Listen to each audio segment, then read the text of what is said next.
Good evening and welcome. It's 6 p.m. India time or 12:30 GMT. First to the news breaking here on WION. American media is reporting that Paul Manafort, the former campaign manager of U.S. President Donald Trump, has been told to surrender. This is in connection with an ongoing investigation into Trump campaign's links to Russia. Manafort was the brain behind Trump's 2016 campaign for presidency. His name has often cropped up in the ongoing probe into the alleged Russian ties to the Trump campaign. Last week, Manafort was indicted, but the charges so far remain unclear. The indictment was a part of the investigation into Russian attempts to interfere in the 2016 U.S. presidential election. The probe is being led by a special counsel. All right, so this is the news breaking here on WION this evening. American media is reporting that Paul Manafort, the former campaign manager of the U.S. President Donald Trump, has been told to surrender.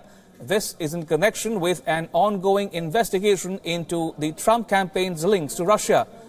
Manafort was the brain behind Trump's 2016 presidential campaign.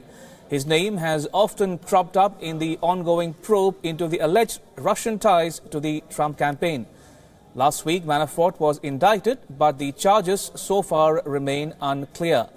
The indictment was a part of the investigation into Russian attempts to interfere in the 2016 U.S. presidential election. The probe is being led by a special counsel. This is news breaking here on WION. And we'll bring you the latest from the U.S. Joining now is my colleague Kevin from Washington. Good evening, should I say good morning to you, Kevin. What's the latest you're hearing about this so-called surrender by Paul Manafort?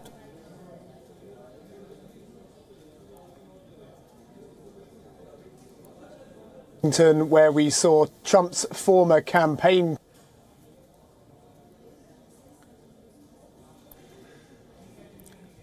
I'm told out of a large black sedan, and he walked through the front door. Kevin, if you can hear me, I was meaning to ask you about the latest on the Paul Manafort surrender. What's the latest you are picking up?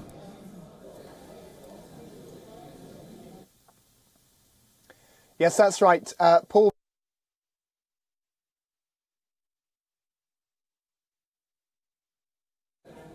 this morning in extraordinary scenes, marking the first indictment against a figure in this ongoing Russia probe being put together and led by Robert Mueller, the special counsel. It was determined early here in Washington Monday, the beginning of the week, that it was Paul Manafort who was the target of this, the first indictment in the 5 months that Robert Mueller has been in charge of this investigation. But it's worth pointing out that the FBI has been investigating Paul Manafort for many years. Right, Kevin, if you can, if you're still with us, what's the status of the investigation as we speak? How far into the investigation has the agency been able to proceed so far?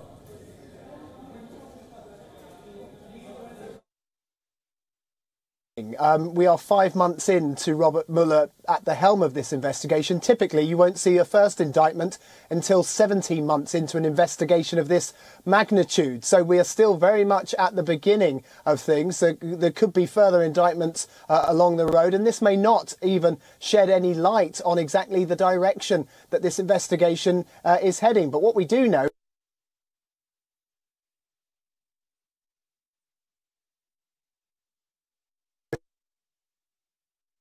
we have lost that link with Kevin in Washington, but this is the news we are following here on WION this evening. The former campaign manager of President Donald Trump has been told to surrender. This is in connection with an ongoing investigation into the Trump campaign's links with Russia. All right, moving on. The Trump administration is working on a nuclear weapons policy that is intended to mark a decisive end to the era of post-Cold War disarmament. The US is set to bolster the arsenal and loosen the conditions under which it would be used. A draft on the new Nuclear Posture Review, also known as NPR, was presented in September at a White House meeting between Donald Trump and his top national security advisor. The document is still being debated, with a target for completion by the end of this year or the beginning of next year. Among the new elements under consideration are low-yield ballistic missile intended to deter Russia's use of a small nuclear weapon in a war over the Baltic states. The NPR also proposes to bring back nuclear Tomahawk sea-launched cruise missiles, which were dropped from the arsenal in 2013. The new policy, if approved, will wipe out the legacy of former President Barack Obama, who in a major speech in April 2009 had committed the US to disarmament and elimination of nuclear weapons, while Trump has repeatedly voiced his intentions to build up the US arsenal.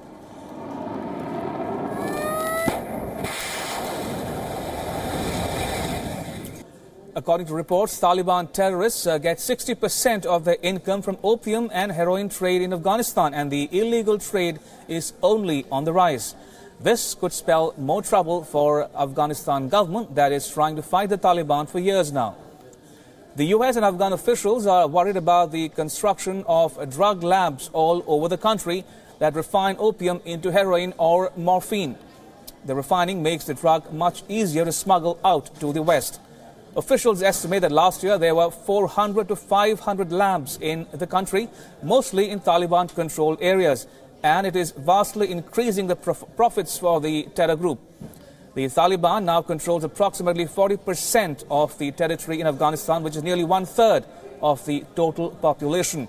According to a UN report in 2016, opium production had already surged by an additional 46% from the year 2015.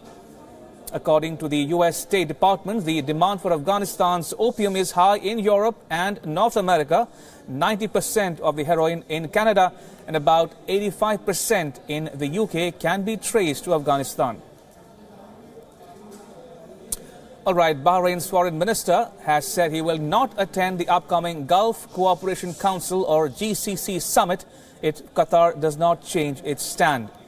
The Bahraini foreign minister, Khalid bin Ahmed Al Khalifa, also called for freezing Qatar's membership in the GCC. Saudi Arabia, Bahrain, the UAE and Egypt severed diplomatic, transport and trade ties with Qatar, accusing it of supporting terrorism and friendly relations with Iran. Doha vehemently denies these charges as baseless. Earlier, U.S. Secretary of State Rex Tillerson said Saudi Arabia is not yet ready to begin direct talks with Doha to resolve the nearly 5-month-old diplomatic standoff.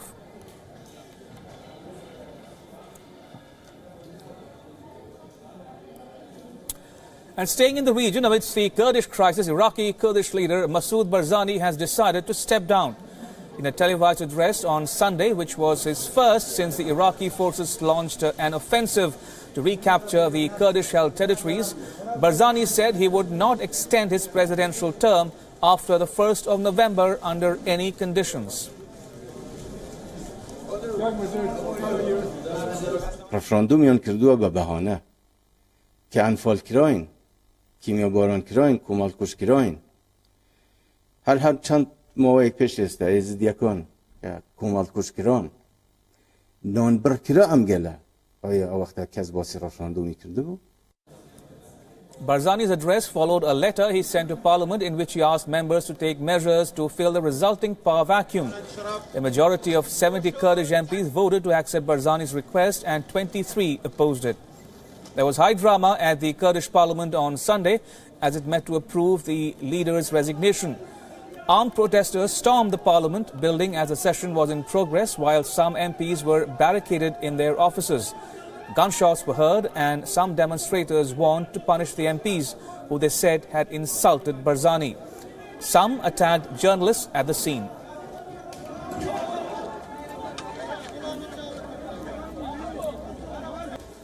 The Me Too social media campaign, kick-started by actor Alyssa Milano against sexual harassment, is garnering more and more attention, with millions of women protesting against sexual violence across the globe, demanding justice.